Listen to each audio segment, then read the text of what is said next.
বক্তব্যের শুরুতেই আমি ধন্যবাদ জানাচ্ছি মাধবপুরের কৃতি সন্তান আমাদের সাবেক এমপি সাবেক মন্ত্রী অ্যাডভোকেট মাহবুব আলী ভাইকে, যে উনার আমলে একটা বড় ভালো কাজ, এটা থেকে মাধবপুর স্টেডিয়াম, আমি তার প্রতি কৃতজ্ঞতা প্রকাশ করতেছি।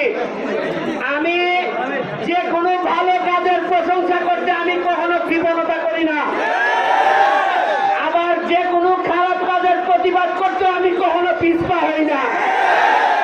আমার ভালো লাগতেছে সোনারগাঁ থেকে আমাদের মিনিমাম 15টা ছেলে জাতীয় লেভেলে খেলে, এর মধ্যে জাতীয় দলেও খেলছে।